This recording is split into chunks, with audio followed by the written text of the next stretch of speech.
love about the government as a client is it's the only client that if they ain't got the money to buy the service, they'll go print more money.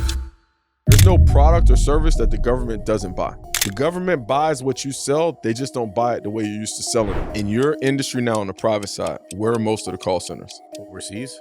How would you feel as a United States citizen to call the government and somebody from the Philippines picked up the phone? You'd be pissed off. So they're dying for call centers right now in the US. The youngest self-made billionaire in the world, his name is Alex Wayne. He's a government contractor. As long as you do good work, you'll never have a problem with the government.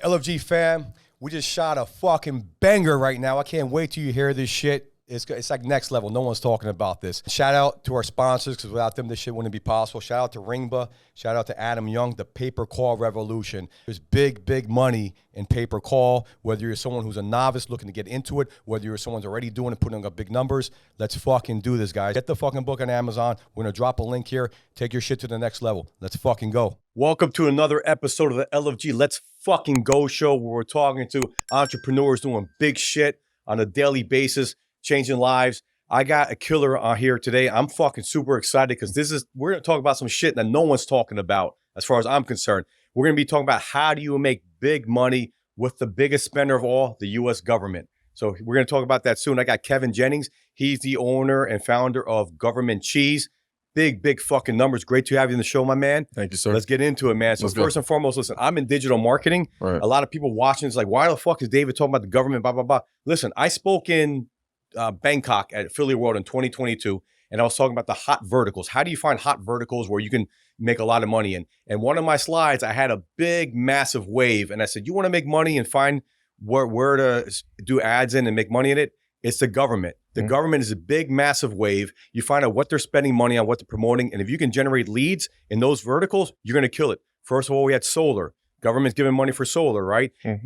Obamacare, Affordable Care Act, they're trying to incentivize that. I know guys are doing $300,000, $400,000 a day on ACA calls, right? We got Medicare. Every day, 10,000 people turn 65. That's the government. So the government's the biggest spender out there. So how much money does the government spend per day, in your opinion, on products and services? Too much, man. Too much. Their annual budget, I think this year is something like $9 trillion. Wow. It's crazy. And the thing that I love about the government as a client is it's the only client that if they ain't got the money to buy the service, they'll go print more money. Like, you got to think, every other client that you got, you could sell and they could really want, and they were like, man, I really need this, but I just ain't got the money right now. The government, if they really need it, they'll go print the money. So it's like, I love them as a client. I love that because in my industry, one of the issues is payment terms, right? You might have a huge mega client, but they don't pay you till like 30 days later or 60 days later. So you could be spending $100,000 a day. At the end of the month, you spent $3 million on that client plus other clients. And before you know it, you got $5, $6, $7 million owed to you. And guess what happens? You got to wait 30, 45, 60 days, right? So with the government, I mean, and you got to worry if they're going to pay you back. There was a huge client in Medicare about a year and a half ago. They burned people millions of dollars, tens of millions, right? They went out of business. But like you're saying, the government, they got to pay those dues. They got to print money. If they got to print money, they'll fucking do that, right? I tell people all the time, as long as you provide the service, you're going to get paid. And what are payment terms with the government? Let's say, like, I don't know, I'm selling some product. If I deliver them that product today or tomorrow, when do I expect to get paid? What are those contracts usually? So like if you're doing products, for example, right? Yeah. If you're doing products, payment is literally as soon as they receive it. So the minute they receive the product that you were supposed to provide, you can start the payment clock. And typically on products, it's 3 to 7 business days. Because typically on products, they're going to pay you via credit card. Okay. Credit card or ACH is how they're going to pay you on products. If it's under a certain threshold and they can put it on a P card, they'll put it on what they call a P card, which is a government credit card. And so it's literally the 3-day processing time for a credit card transaction. If it's over credit card transaction size, then they'll ACH it. So then you're at that 5 to 7 business days, just like a regular ACH. If you're doing services are typically on a net 30, unless you are a small business, which 9 out of 12 people are a small business. What's the threshold? That's $5 million a year. What's the threshold? So it depends. So it's basically based on your NAICS code. So whatever you classify yourself under from a business perspective, that's what's going to determine that. So like for me, I'm in construction and my NAICS code has a $45 million cap. Okay. So until I make over $45 million a year, I'm a small business. Okay. So if you're a small business, they have a thing called a Prompt Payment Act. So you get paid in 14 days as a small business. Wow. So that's one of the biggest things when I talk about government contracting or doing business with the government, people say, oh, it takes forever to get paid. It's like, no, it doesn't. The people that say it takes forever to get paid, they just don't know what to do. And they end up messing it up, or they listen to somebody that doesn't know what they're doing, and then it ends up delaying it. Yeah. So as long as you know what you're doing and you learn how to submit your invoice properly, which they tell you how to submit your invoice before you even do the job. As long as you invoice them properly, you will get paid in a timely manner. They sound like the best partner you want to have. I mean, at the end of the day, one of our concerns in my business is that, are you going to get burned by somebody? It's only a matter of time. I mean, I've been burned hundreds of thousands of dollars by clients, right? Yeah. It sucks. Yeah. I have someone I do business with. He had $215,000 outstanding to him. I have about 40 of that tied up with him as well. He just got word that it's going to be released, thank God. But that's the biggest concern. So with here, it sounds like if you can just get your foot in the door, which I want to talk about next, you're always going to pay it unless you do something stupid. I would imagine maybe fake goods or whatever the fuck, right? But would you agree with that? Or as long as, like you said, as long as you do good work, you'll never have a problem with the government. Getting your foot in the door is the hardest part for most people, and that's where a lot of people fall off, is because the process can take 6-9 months just to get set up. And a lot of people, they don't want to put in 6 months worth of work with no reward. And so that's where most people fall off. But if you can put the work in, and really it's not hard. All it is think of it like a vetting process. Just like you, if a new vendor came to you or a new client came to you, you would want to vet them. You just don't want to get in bed with anybody. Yeah. You know what I'm saying? It's the same thing. The government don't want to get in bed with nobody because it's the government.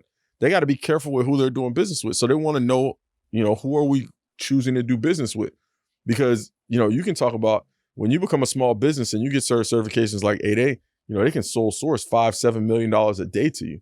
So the government wants to know, who am I doing business with? Because now I have the ability to give them millions of dollars on a daily basis.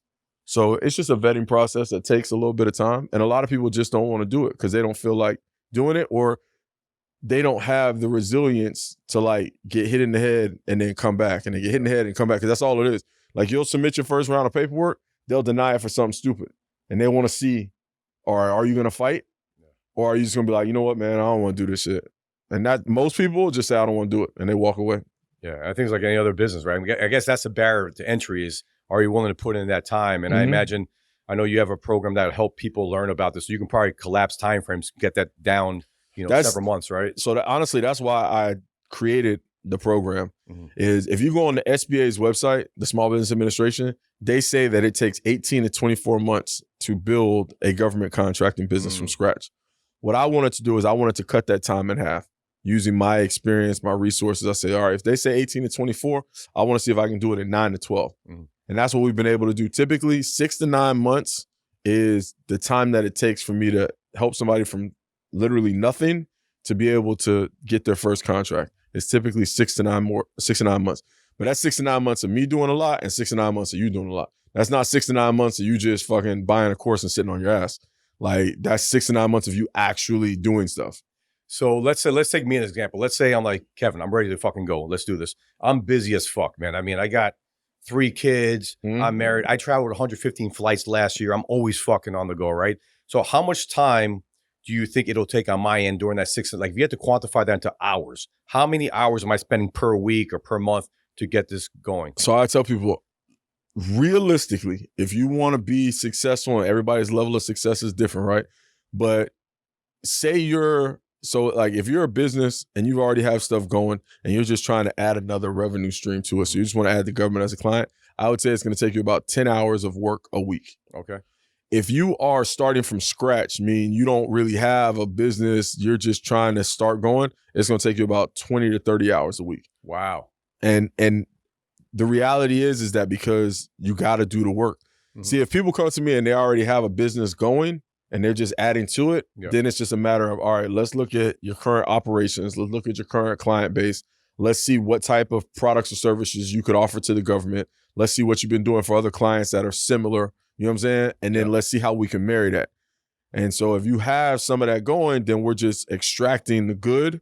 And then that's what we're sending to the government is the good that we pull out of your current business. Got it. So let's say, obviously, most of the audience are affiliate marketers, digital marketers. And I heard one of your previous podcasts. You said even like right now we're in the age of content, right? Mm-hmm. And the government needs content as well. So how does somebody that's a digital marketer or someone that's in content or even sales, because I think this sounds like a perfect fit for a great salesperson. If you're a great salesperson that can get your foot in the door, I think you can make this shit rain, right? So let's talk about that. Yeah, bro, there's so many different ways to make money with the government, right? So like, let's talk content. We'll start there, right? So social media is that's the future. I don't care what nobody wants to say. Even the older generation that fought it for so long, they're even coming around to it, right?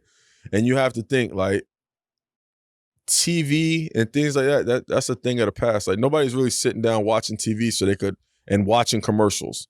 Aside from the Super Bowl, like nobody's sitting there watching commercials. Yeah. Like, that's the only time of the year that people are interested about a commercial. So how is the government getting in front of their audience? Because we're a little bit older. When we were kids, you would go to the grocery store with your mom on the weekend and there'd be a guy standing out there with a military suit on asking you, hey, you got plans after high school? Yeah. That shit don't exist no more because kids aren't going to the grocery store with their parents because the parents don't even go to the grocery store. They use Ship It or Uber Eats to get their groceries delivered. So where's the government's, client? Where is that next recruit? He's playing Call of Duty. He's playing different games on his phone. So the government has to get to them. So content is big. They use content to reach their audience. Another thing that I talk about, which people that are a little over 30 will get this analogy in this story when I say it. People under 30, I'm sorry, you're going to miss it. But, like back in the day, if we were to travel as 17, 18-year-old kids and we were to go out of the country, right? Yeah. How would you contact somebody back in America? You'd have to find a payphone. Yeah, you'd have to use like a calling card, quarters, collect right? call. Yeah. Right? None of that shit exists. I want to collect call someone on purpose, man. Fuck with their heads, man. Because they wouldn't know what to do. They wouldn't know what to do. We'll call you from jail. Yeah. That was the best. Yeah. So like, that's how we would have to communicate if we were out of the country back in the day. Yeah. Remember in the 2000s, then the internet cafes came about and you could sit there on AOL. Remember that? Yeah. You know what I'm saying? Now we're going back, right? Yeah. But what do they do now? Everybody's got a phone. Yeah. So every U.S. embassy has an Instagram account. They have a TikTok. Wow, I didn't even think about that. So, and the reason being is, think about this. Back in the day, if we was to go out of the country and something were to happen, we'd be fucked if we couldn't find a payphone. Now, a kid can go out of the country and they can get lost or they can lose their passport. As long as they got their phone, they can go on Instagram. They can type in U.S. Embassy Azerbaijan and they can send them a DM. Hey, I'm a U.S. citizen. I'm here in the country. Here's a picture of the street corner I'm standing on. How do I get to the embassy? Yeah. They can DM them right back and they can save somebody's life. Yeah. So that's another way of how they're using social media. So now that's content, that's digital marketing, and that's end of it, right? But then you think about, you say you got people that do sales. Same thing. You talked about solar, you talked about Obamacare. There's so many government programs that are available, right, that people don't know how to gain access to. So if you can connect the dots, you can make money connecting the people with the programs. There's companies out there, and that's what they do. You can set up as someone who provides the services to citizens and the government can pay you, or you can set up a company that, the people pay for access to certain services. So there's ways that you can make money there. There's so many different opportunities. I tell people all the time, the government buys everything. There's no product or service that the government doesn't buy. The government buys what you sell. They just don't buy it the way you're used to selling it. So all you got to do is think, okay, how do they buy what it is that I sell? Once you figure out how they buy what you sell, you can sell it to them. Yeah, that was amazing, by the way. That's something that, and there's a thing, right? We're going to put this out there. And again, big audience is digital marketers. But if you just listen to what was said there, it sounds like a lot of these agencies, government agencies, they're just not ahead of what's going on with social media, right? And that's the opportunity. Though. But that's the government. You got to think about it. The government. They're slow. They're slow. Yeah. That's why we hate the government. You go to get your driver's license redone right now. How long are you gonna wait in there to get a driver's license? Was fucking 7 hours waiting, man. Yeah. It's the government, bro. Yeah. They slow in everything that they do. Yeah. So they look to us, the innovators, the business people, the sales people. They look to us to say, how can we speed up what it is that we do? And that's across the board. Yeah, this is huge. This reminds me, I ran a call center. I didn't own it, but I ran a call center in South Carolina. We had contracts with utility companies like Duke Energy, OUC, SoCal Gas and Electric. And at first I was like, this is gonna be boring, right? Why am I doing this crap? 'Cause I came from Wall Street. I did all this, like kind of sexier shit is what you would call it, right? I'm glad you said that because that's what I tell people all the time. What I do is just not sexy. Yeah. But continue. But there's money in it, There's right? money in it, right? There's Cody Sanchez. You follow her. She talks about the big money is a non-sexy business. Yeah. And those have longevity. Yeah. Is what it comes out. Listen, digital marketing is fun, but we all know no campaign lasts forever. Where the fuck is the government going? If the government's gone, we have a big fucking problem, right? So the government's there. They could print money out of the situation. But the bottom line is that those boring businesses, those laundromats, those car washes, they're the ones that are printing money. And then when you make one work, then you get 10, 15 to work, right? So the thing with digital marketing is very like this, right? Up and down. For many years, everyone was a genius making a lot of fucking money. 2023 came, a lot of people got exposed. Even my company, man, we went backwards in 2020. Still made money, still were profitable, but like it opened my fucking eyes. And I'm like, yo, I got to start diversifying, doing other shit. But the point is that digital marketing is like this. It's a fucking roller coaster. If you want to have longevity, if you want to have a long-lasting, income for your families, you need to look into shit like this, is what it comes down to. Yeah. So that's why I like having you on the show, because a lot of people have no clue what the fuck this is going on. And going back to my call center days, we had contracts with these utilities. They had this shit called smart meters that will send a signal to people's houses. I read an article which changed my mind about it. It said utilities aren't so smart about smart meters.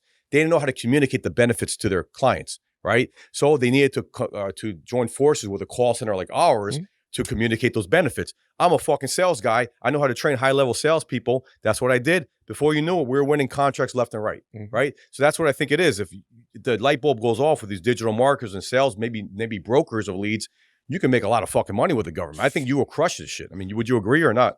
100%. Yeah. Call center work is big too. Really? I don't even know about that. Call center work is huge. Boom. Because I'm just going to think about this, and then you're going to be like, holy shit, you got a point. In your industry now on the private side, where are most of the call centers? Like location-wise? Overseas. How would you feel as a United States citizen to call the government and somebody from the Philippines picked up the phone? 100, you'd be pissed off. You're right. My tax money, where the fuck's it going? Yeah. Yeah. Right. And listen, I'm international as fuck. No, it's business. It's business. Yeah, my money's going, what the fuck, man? But think about this. Wow. Can the U.S. government do that? Can they? Yeah, I guess they can, right? But what? They would get their fucking ass handed to them. You're right. Okay, got it. They would get their ass handed to them. PR nightmare, yeah. So they're dying for call centers right now in the U.S. They're dying for U.S.-based call. I see call center contracts, ding, 10 a day. Yeah. 10 a day. Oh, I got to connect with you. Because why? Most people who have call centers have outsourced their call centers outside of the United States. Yeah. So if you're, take for example, you're my 73-year-old father, right? And your Social Security check was a little slow this month. And you pick up your phone and you call the Social Security agency and you're like, I can't, what happened to my check? And then, hello, thank you for calling Social Security. What are you gonna do when you're a believe it? You think it's a scam? And you're gonna be like, what the fuck? This ain't the Social Security. Yeah. This ain't America. Yeah, who the fuck are you? Yeah. Who the fuck are you? Yeah. The citizens want that. So call center work right now, crazy money. Wow. And you got to think, they paying dumb numbers for it because how many call centers are actually U.S. based still? There's not a lot. Not many of them, yeah. So what do you do now? You want to talk about making money? You drive the market. You say, okay, Social Security agency, you want a 100-person call center that can handle 25,000 inbound calls a day? All right, for me to do that for you in Tuscaloosa is going to cost you $75 an hour per person because I'm going to have to go find people to work in these call centers. There are none out there. I'm going to have to build a call center because all the call centers that I could have leased back in the day are all gone because everybody shut them down and they moved to outside the country. So it's going to cost me $300,000 just to build the call center. Yeah. And then on top of that, it's going to be, you know what I'm saying, XYZ per hour. What's the government going to say? Oh, I agree. They got to do it. They got to do it. The demand of the taxpayers, yeah. They got to do it. Wow, that was huge. Man, I mean, you got my mind thinking. I didn't even think. That's what I like about it. You're an expert at this, right? And if you want to, again, you can go your own way in fucking 18 to 24 months, stumble along. But I've made my money by teaming up with experts, paying money to enter rooms, right? Collapsing time frames. And that's what it comes down. And that's why I want to have an expert like you to talk to the audience. Now, before we started airing, you said some fire shit, man. And this is very applicable to my industry. You know, we're very kind of like balls to the wall people in our industry. A lot of degenerate shit going on, but I feel like a lot of them, any successful industry, you gotta be balls to the wall. You gotta have those degenerate tendencies, right? And that's what makes shit happen, right? But with that comes a lot of live fast, burn money fast kind of shit, right? So we're talking about long-term money, right? For your family and whatever. So let's talk about that. We're talking about, you know, internet marketers. We're talking about crypto people, spending all their money on Lambos, making money off meme coins. Like, let's talk about what we were talking about before, man. I was just saying, so I got into the online space. It'll be 2 years ago, right? Yeah. I just turned 2 years old online, and so at first, like I said, I didn't really believe it because I had been doing government work for so long. So I was like, yo, this is not real. But then the more I started doing it, I started seeing the business behind it. But then I started seeing, okay, how things were going. And it made me just this year want to create other programs outside of government cheese, right? And so what I've been doing now is working with a lot of entrepreneurs, because what we're saying was, like, I see people like the digital marketers that were doing, they'll have one campaign that does numbers and they make a bunch of money, right? And then they're like, okay, what do I do? And not even so much from a business perspective, because they don't know what to do from a business perspective, because essentially they got lucky, right? So it's not like they had like a solid business structure. So it's, okay, come on, let's show you how to have a real business setup that you can do this multiple times and it's not just you getting lucky. But then also, in addition to that, let's show you what to do and how to live your life the right way as a high-level entrepreneur.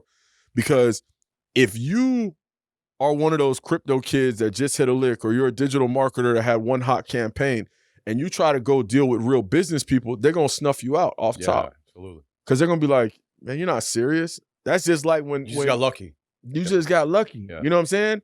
And so they're not going to take you serious in business, because a broke clock is only right twice a day. Yeah.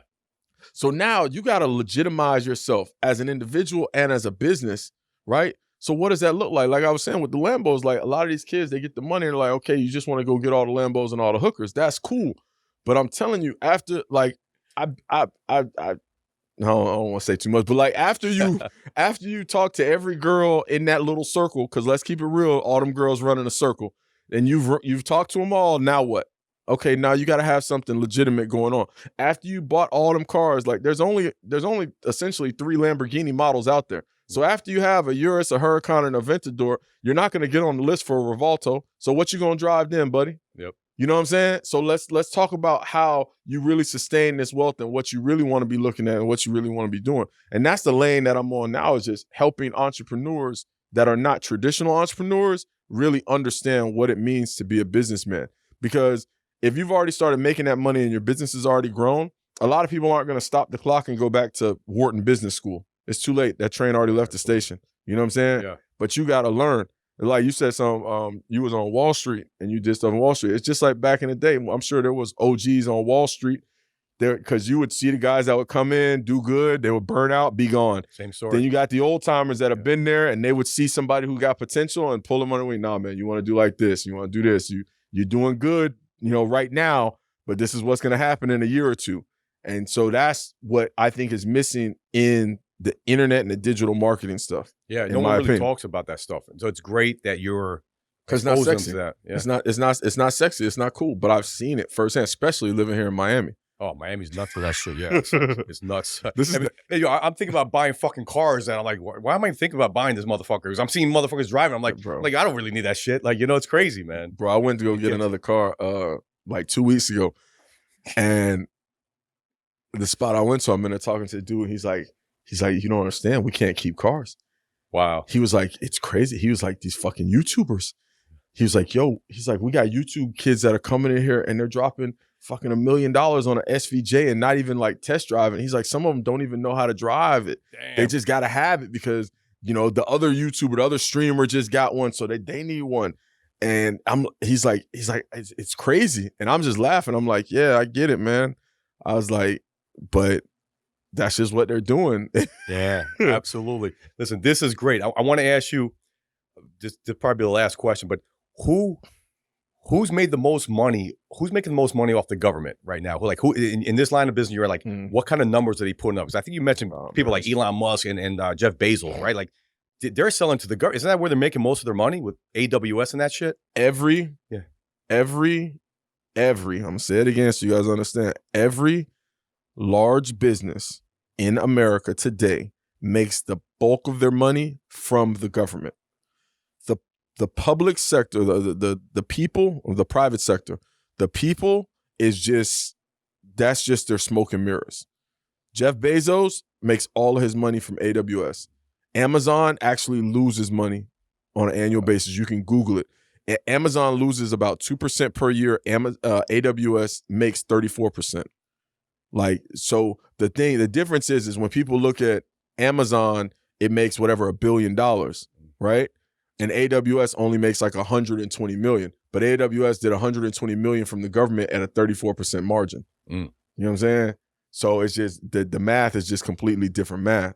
Elon Musk, he has an interview that you can go back and watch. It's probably like 8 or 10 years ago, where he literally broke down in tears telling the story of how Tesla was bankrupt. And then the government gave him a contract for SpaceX, and that's what birthed Tesla.